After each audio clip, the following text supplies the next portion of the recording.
Consultório CBN.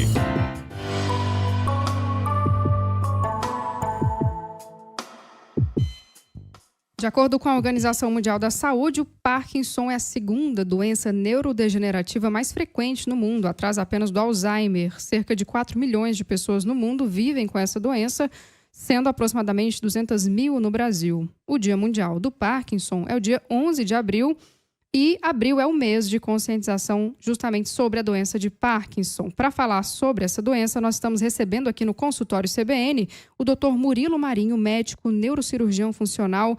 Doutor, muitíssimo obrigada pela presença aqui na CBN. Seja bem-vindo. Muito obrigado, Bárbara. É um prazer estar aqui falando com você, com todos aqueles que nos assistem e nos ouvem. Uma boa tarde a todos. Vamos começar falando então, doutor, sobre a doença de Parkinson. Afinal, o que é a doença de Parkinson? Quais são os sintomas? O que causa? Bom, muito bem. Nesse mês tão especial, que é o mês da conscientização da doença de Parkinson, a doença de Parkinson é uma doença neurodegenerativa. O que é isso? Uma doença crônica, que cursa com alguns sintomas muito bem conhecidos, sendo ele a lentidão do movimento. Com o passar do tempo, o paciente fica mais lento, além da rigidez, e um outro sintoma muito frequente é o tremor, que na grande maioria das vezes é um tremor de repouso, ou seja, quando o paciente está sentado, começa com aquele tremor como se fossem contar moedas. Essa é a característica clínica da doença de Parkinson. Ela necessariamente vai acometer pessoas mais velhas ou não existe essa regra, doutor? Não, infelizmente não, Bárbara. Em média, os pacientes começam a ter os sintomas ao redor dos 50, 55 anos. Mas o que é mais interessante é que 1/4 desses pacientes começam a doença antes dos 40 anos, que são os chamados de Parkinson precoce. E existem estudos que falam sobre as causas ou isso ainda é desconhecido, doutor? Na verdade, Bárbara, assim, a principal causa é idiopática. Lógico que tem alguns efeitos, por exemplo, uso de estupecidas ou algumas outras trabalhos que predispõem o paciente a ter. Um exemplo, por exemplo, são os traumas crânioencefálicos. Então, muito na moda é Muhammad Ali, que sofreu vários traumas devido ao boxe naquela época e desenvolveu uma forma de parkinsonismo. Mas na grande maioria das vezes não tem uma causa específica. É uma predisposição que o indivíduo tem a desenvolver aquela doença. Então, se não há uma causa específica, também não é possível falar sobre prevenção, doutor? Na verdade, a prevenção, Bárbara, é como toda doença neurodegenerativa. Hoje está muito na moda uma medicina preventiva. Dentro delas, uma boa alimentação, uma atividade física. Então, isso é a melhor coisa que eu possa falar para as pessoas. Mas também não vai dizer que esse indivíduo, quando chegar nos seus 50, 60 anos, não vai desenvolver a doença de Parkinson. Ou outra doença neurodegenerativa muito comum, como você mesmo falou, o Alzheimer. Quando a gente fala da diferença entre Alzheimer e Parkinson, quais são as principais diferenças? A gente tem uma visão, assim, né, de quem sabe mais ou menos sobre as doenças, mas do ponto de vista da medicina, doutor, falando inclusive sobre essas causas possíveis. Uma pergunta muito frequente no consultório essa. Bom, primeiro a doença de Alzheimer é uma forma de demência. Então, as demências, existe um declínio tanto das funções de memória quanto funções como cognitivas, por exemplo, a atenção, a iniciativa, outras funções que não só o movimento. Já a doença de Parkinson pode ter uma perda da memória? Pode sim, só que é vista principalmente nas fases tardias da doença, aqueles pacientes com mais de 15 e quiçá 20 anos de doença. Então, para fazer um diagnóstico muito simples, um paciente em torno de 60, 70 anos começa a ter uma perda progressiva da memória, uma perda das suas iniciativas, atenções, insights, é muito mais para a doença de Alzheimer ou uma outra forma de demência do que para a doença de Parkinson.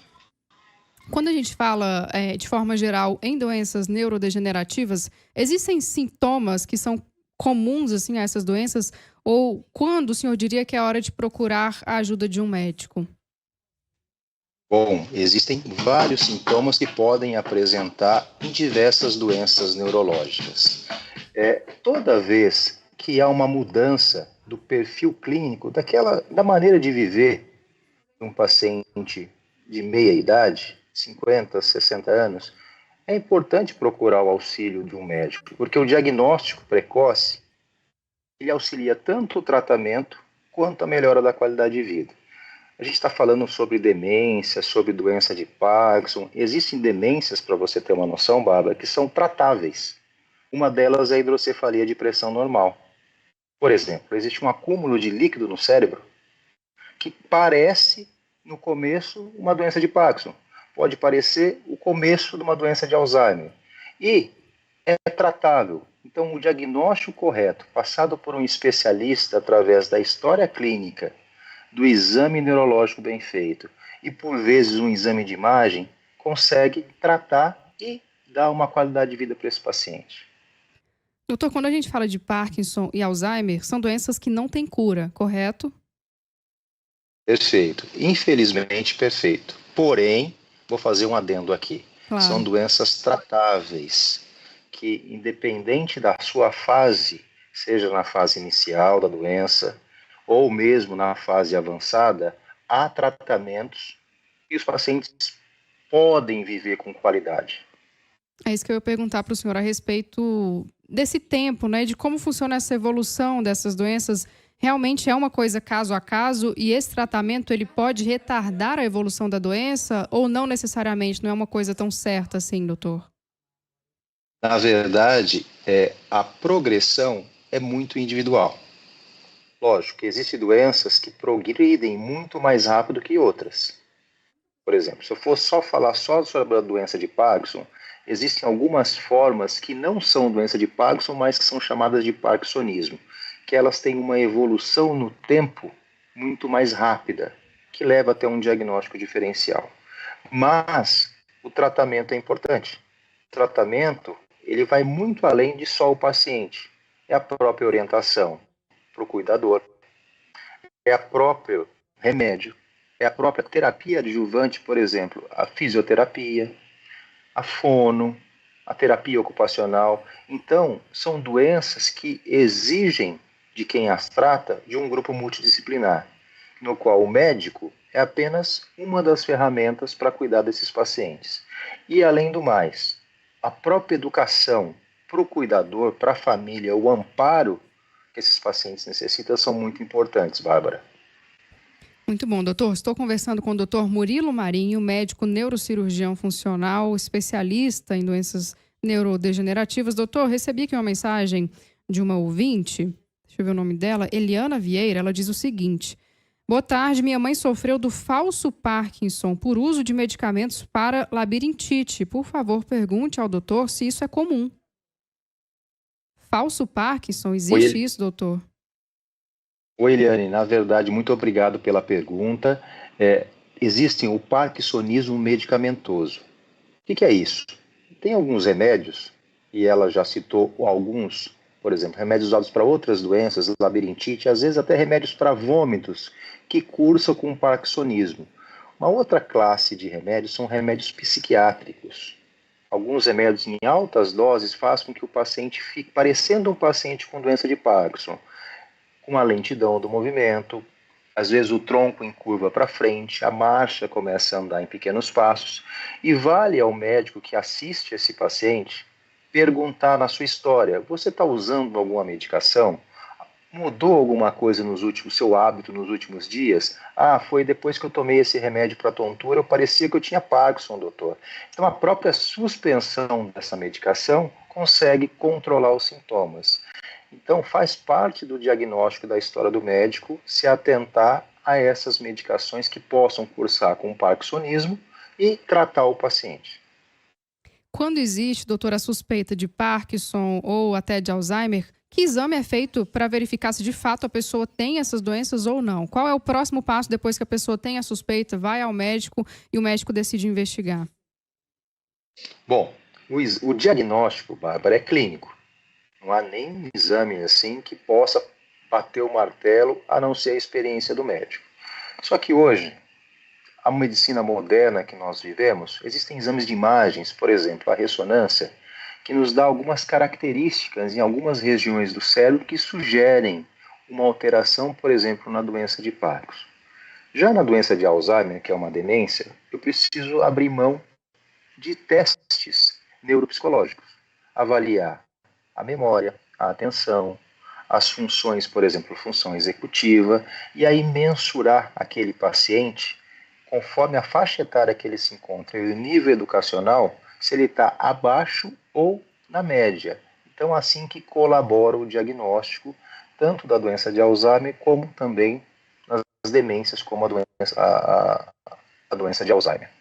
A gente sabe que ao longo dos anos, doutor, os tratamentos vão evoluindo, vão ficando mais eficientes. Queria que o senhor falasse um pouco sobre o que mudou assim, ao longo desses anos. A gente já teve um avanço nesses tratamentos, até no sentido de retardar essas doenças, já que, como o senhor bem falou, não existe cura? Bom, a medicina evolui a cada dia, né? Como eu falei, existe tratamento para cada fase. A fase inicial, por exemplo, na doença de Parkinson, não há nada melhor que uma boa medicação. Não há nada melhor, hoje comprovado cientificamente, que uma atividade física. Porém, com o passar do tempo, esses remédios não fazem mais efeito ou a duração que esse paciente fica bem tomando um remédio não se mantém. E aí se chega numa fase moderada e avançada da doença de Parkinson, por exemplo, no qual ocorrem as flutuações motoras. O que é isso? O paciente toma o remédio, fica bem, melhora o tremor, melhora a rigidez, melhora a lentidão, e depois de 4 horas, por exemplo, perdem o efeito.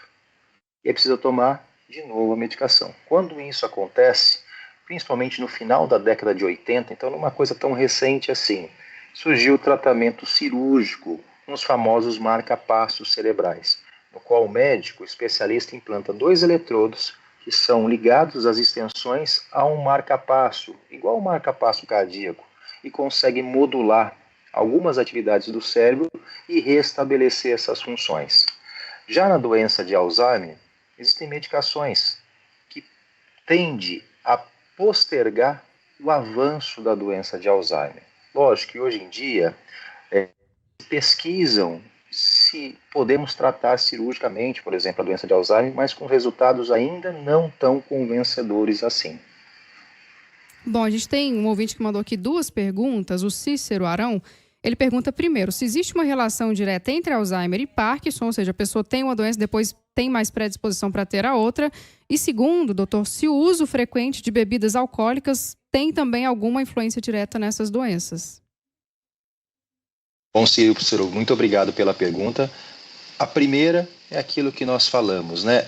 Existe uma relação, por exemplo, o paciente com doença de Parkinson, ele pode evoluir para uma demência no decorrer da sua vida? Pode. A própria doença de Parkinson, existe na sua evolução uma coisa que chama declínio cognitivo da doença de Parkinson. E no final, uma demência da doença de Parkinson. Então ele começa lá com seus 50 anos com tremor, com uma lentidão do movimento, toma a sua medicação, fica muito bem controlado e no final da vida, por volta dos 80, 85 anos, e hoje, né, com a expectativa de vida tão alta, 90 anos, o paciente evolui com uma demência. Então isso pode acontecer sim.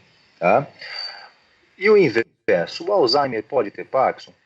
Pode, não é o mais comum, porque a doença de Alzheimer ela é uma doença, uma demência evolutiva e o paciente no final da doença fica mais apático, mais rígido, uma forma de um parkinsoniano.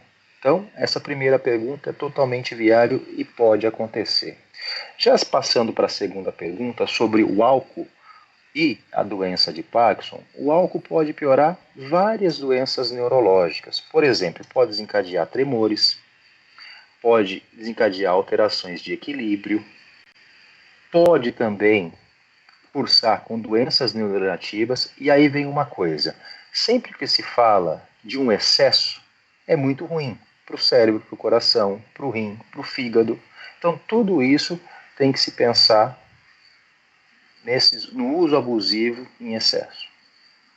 Mais de uma pessoa mandou aqui pra gente, doutora, a pergunta sobre a diferença entre a doença de Parkinson e o parkinsonismo. O senhor até falou por alto, mas será que a gente consegue se aprofundar um pouco mais sobre isso?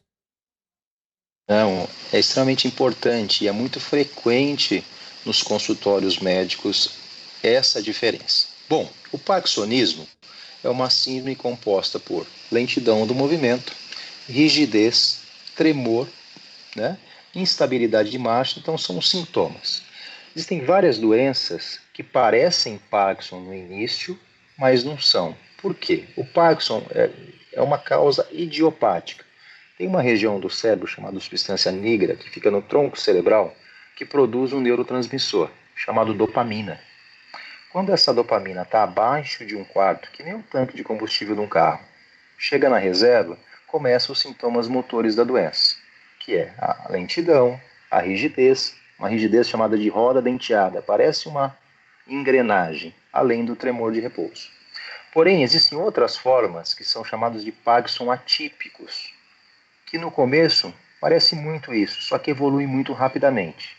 Dentro delas tem paralisia supranuclear progressiva, atrofia de múltiplo sistema, demências do corpus de Levy, além de outras, como, por exemplo, hidrocefalia de pressão normal, doença de Creutzfeldt-Jakob, entre outras.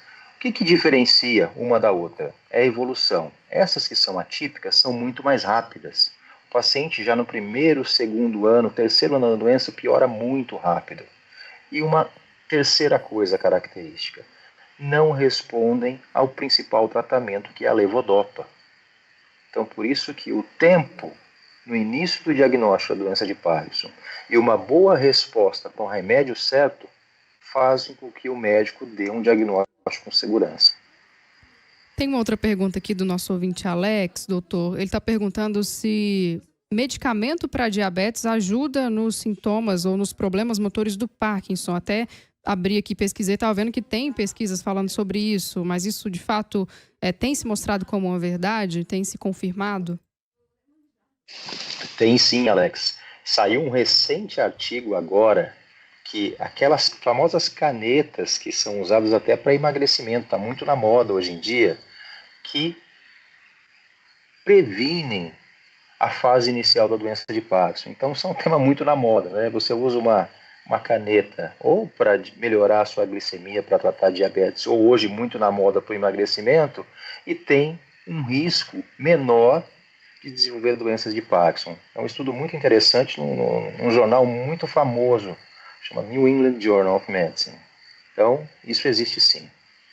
Agora, voltando a falar um pouco desse mês de abril, né, que conscientiza para a importância da gente ficar atento à doença de Parkinson, pensando, doutor, que não existe de fato uma prevenção e que também não existe uma cura. Quais são os principais temas que entram em debate quando a gente fala de Parkinson? É o diagnóstico precoce? É o cuidado com as pessoas que já foram diagnosticadas? O que de fato se discute nesse mês? Na verdade, a primeira coisa é a conscientização. Se você, todos nós, então a incidência é muito alta, 1 a 2% da população acima de 50 anos, tendo a idade como principal fator de risco. Então, se a gente pegar a Bárbara, a nossa sociedade, felizmente, nós vivemos mais a cada vez. Então, com qualidade de vida, com atividade física, temos uma longevidade maior. Então, cada vez mais doenças como essas vão ser mais frequentes no nosso meio. Se perguntar, cada família já teve ou tem um querido que tenha sofrido de doença de Parkinson ou mesmo Alzheimer, enfim. Então, o diagnóstico correto e o acompanhamento com o especialista é a melhor coisa para poder dar dignidade, qualidade de vida para esses pacientes. Por vezes, esses pacientes passam vários médicos na fase inicial até ter o diagnóstico, principalmente aqueles doentes que desenvolvem a doença abaixo dos seus 50, 40 anos. É muito difícil para o médico que não é especialista confirmar e tratar corretamente como tal. Bom, naquele outro extremo, aqueles pacientes que já têm alterações de equilíbrio, alterações de deglutição, que é a fase avançada, por exemplo, da doença de Parkinson. Existe um tratamento específico, por exemplo, um fono, com fisioterapia, com uma terapia ocupacional. Então, o importante é escolha um bom especialista para poder lhe orientar com a melhor forma de tratamento. E o acompanhamento da família, doutor, só para a gente finalizar? É muito importante, Bárbara. Isso, por exemplo, se a gente voltar na doença de Alzheimer, no início o paciente consegue fazer seus afazeres. Por exemplo, ele esquece onde está a chave do carro, onde a senhora colocou a bolsa, mas vive uma vida ok. Só que com o estágio 2 da doença, na fase moderada, ele já precisa de um cuidador. Começa a se perder, sai com o carro para ir ao supermercado e se perde. Então são sintomas que a própria orientação, seja para a esposa, para o esposo, para os filhos, ou quem toma conta desse doente é muito importante. E na fase avançada ele é totalmente dependente de um cuidador, que precisa tanto para a alimentação, para a sua higiene pessoal. Então é muito importante. E entender, vocês que cuidam ou têm algum paciente com essas doenças neurodegenerativas, entender os estágios da doença, que você pode ajudar muito, mas precisa de uma orientação médica. Maravilha, doutor Murilo Marinho, médico neurocirurgião funcional. Doutor, muitíssimo obrigada pela entrevista e um ótimo fim de semana para o senhor. Eu que agradeço, boa tarde a todos.